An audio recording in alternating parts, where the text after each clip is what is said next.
Hello, and thanks for joining us today at noon. I'm Mackailyn Johnson. Now at noon, students are just weeks away from walking back through school doors, and an Arkansas school district is taking steps to keep them safe when they do. In 4 minutes, we'll tell you more about new safety technology the North Little Rock School District just unveiled. Plus, social media is buzzing with rumors that the almost 40-year-old frozen treat Choco Taco is disappearing. But is that true? Just ahead, the Verify team gets the scoop. And it's an exciting time at Oaklawn. Big news in Arkansas horse racing just ahead. But meteorologist Nathan Scott, I feel like we are getting some relief. We had some storms yesterday. What are we going to be seeing as the day continues? Well, we are in an unsettled weather pattern, Mackailyn. That means scattered showers and storms can be expected not only for today, but over the next couple days. Take a look at visible satellite with the temperatures. Lots of clouds in North Arkansas, plenty of sun down to the south. 88 is the temperature in Clinton. It's 93 here in the capital city, 95 in Camden, and 94 in DeQueen. But it's very humid around the region, so it feels like 104. And you can feel that when you step outside. Here in Little Rock, feels like 104 in Hot Springs. Only feels like 75 in Mountain Home, and that's because of the clouds and the rain. Speaking of rain, there's continuing to be some spotty showers into northern parts of the state.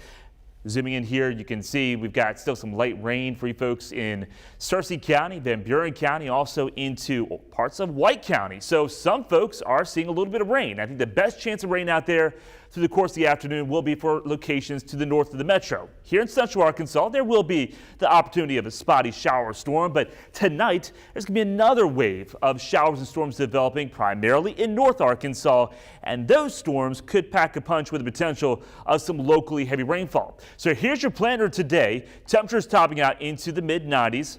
Central Arkansas, upper 90s, South Arkansas, upper 80s to low 90s with the clouds and rain into northern parts of the state. And once again, the best chance of showers and storms will be for North Arkansas. But the chance of rain goes up as we close out the work week on Friday and into the weekend. I'll let you know how much rain you can see in your neighborhood coming up. Thanks, Nathan. And even though we are expecting to see a cool down over the next few days, it's important to still be cautious when it comes to the heat. Rogers Fire Chief Tom Jenkins says his department has seen a big uptick in heat illness calls. To avoid heat-related emergencies, he recommends taking note of how your body is reacting and to seek help immediately if you feel faint or have stopped sweating. He also recommends looking out for others. It's also a very appropriate time to be a good neighbor, that you have people who, you know, the cost to air condition homes is not cheap, and you may find people who live by themselves that are in that vulnerable category that, you know, it's a good time to check on them and make sure that they're okay. Jenkins also recommends staying hydrated and keeping out of the sun as much as you can.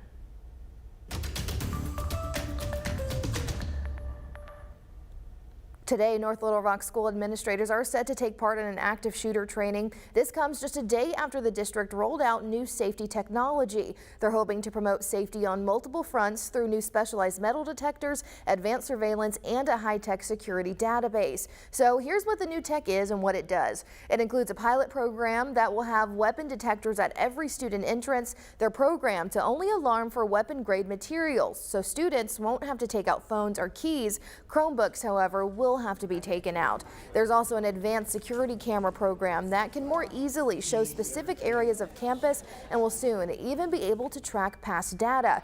Data as specific as finding someone who wore a certain color shirt one day. Suppose we were unfortunate, had an active shooter or some type of incident on campus. Once we have a description, we can put that into our camera system, and we can easily determine where that person came from, where they are, where they, maybe possibly headed. In the last program, Raptor, a high-tech security database, is aimed to better connect employees in case of an emergency and better vet visitors coming into the school. District officials tell us they want to create an environment where teachers can teach and students can learn safely. Another story we are closely following this afternoon, the capital murder trial of Kayvon Ward. Court is back in session today. Proceedings focus on Ward's mental health as two doctors disagree on a forensic psychologist assessment that Ward has schizophrenia, with one doctor saying, quote, "Schizophrenia was never on my radar." Kayvon Ward is charged with killing Hot Springs police officer Brent Scrimshire in 2020. Our Ian Russell is at the Garland County Courthouse right now, and we will hear the very latest on this trial tonight from him at 5 and 6. Right now, we are taking a closer look into a growing problem at many animal shelters. During the pandemic, lots of pets were being adopted while people were working from home. But now that trend has flipped. Shelters are now seeing an increase in surrenders. As THV 11's Ashley Godwin reports, the economy is playing a big role in this shift. I called several animal shelters and it's the same story, that more animals are coming in than being adopted, including here in Sherwood. We've been at over 75% capacity for quite a while. It's a tough time, not only for people, but for animals as well. Brody Miller with Sherwood's Animal Services says it's partly due to the economy. As big as gas is and vet bills, all these expenses that owners have when, owning an animal, a lot of people can't afford that anymore. Hot Springs Animal Services posted this week they were full and still getting several animals surrendered to their front doors. Pulaski County Humane Society told me they're currently hosting their longest ever Empty the Shelter event, and they are still seeing more animals come in than being adopted. On top of that, Sherwood's pit bull ban prevents any residents in the area from adopting that breed, which makes it harder for the shelter to find homes. We could always use help adopting out pit bulls. To help alleviate the amount, Sherwood currently has some sponsorships to take care of the adoption fees. Come in if you really like an animal and it's up for adoption, fill out an application. Right now they're all sponsored by CHI St. Vincent, so you can walk out of here without paying a penny and get a new best friend. For Wake Up Central, I'm Ashley Godwin. Now in other news, the number of monkeypox cases are continuing to rise. Over 4,600 cases have been confirmed in the U.S., with 2 children testing positive. Experts say the virus is transferred through intimate physical contact. It can also be transferred by skin-to-skin contact and through contaminated clothing items. The FDA has cleared the way for health departments in the U.S. to distribute nearly 800,000 additional monkeypox vaccines. Arkansas does have a limited amount of those vaccine doses available. Those who are eligible for the vaccine include people who have had close contact with a known or suspected case in the last 14 days, or those who have had a high-risk encounter in a setting or event where monkeypox has been reported to be spreading. Your healthcare provider will help you find treatment.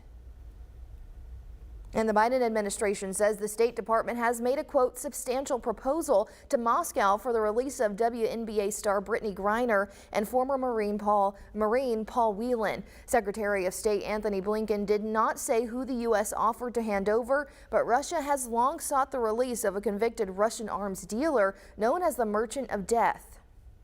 Debate over whether the U.S. is in recession will heat up after the government announced the second straight quarter of economic contraction. Deborah Alfarone has more details from the White House.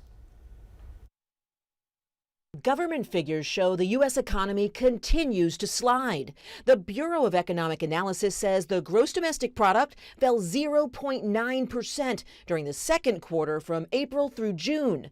This marks the second straight quarter the economy has contracted, falling 1.6% at the start of the year. We know that many families are worried about the state of the economy and the cost of living. 2 straight quarters of negative GDP would typically signal a recession, but the White House insists that's not the case, pointing to the strong job market. A recession being labeled as such is almost irrelevant. Either you've got a job or you don't, and you can afford these high prices, or you can't. Federal Reserve Chairman Jerome Powell warned that some people could end up losing their jobs in the future as the Fed fights back against rising inflation. This process is likely to involve a period of below-trend economic growth and some softening in labor market conditions. The Fed announced Wednesday it's raising interest rates by 0.75 percentage point in order to try to bring down inflation. Higher prices, ones that we have not seen in decades, are going to be with us probably at least for 6, maybe 9 months. It will feel better, but it's not going to feel good. Higher rates will make it more expensive to pay down credit card debt and raise the cost of an auto loan, adjustable rate mortgages, and small business loans. Deborah Alfarone, CBS News, the White House. Today's GDP report is based on incomplete data and is considered an initial estimate. The number can be revised up or down later when the Bureau releases a second estimate on August 25th. Now, in more positive news, Senate Majority Leader Chuck Schumer and West Virginia Senator Joe Manchin announced they've reached a deal on an energy and health care bill. It's a breakthrough after months of negotiations after the moderate Manchin refused to support President Biden's Build Back Better bill. And a big surprise, just a few weeks ago, Manchin said he wouldn't back the climate or tax provisions in the proposal. Well, summer is the best time to stop by a local ice cream truck, but you may notice an item missing from the regular lineup. Is the Choco Taco really gone? We verify the facts in 2 minutes. And on RView 11, looking off to the northwest, right up the Arkansas River, you can see those clouds starting to build up once again. Showers are starting to pop up across central Arkansas. I'll have a look at that and talk about the latest drought monitor update and some cooler temperatures next.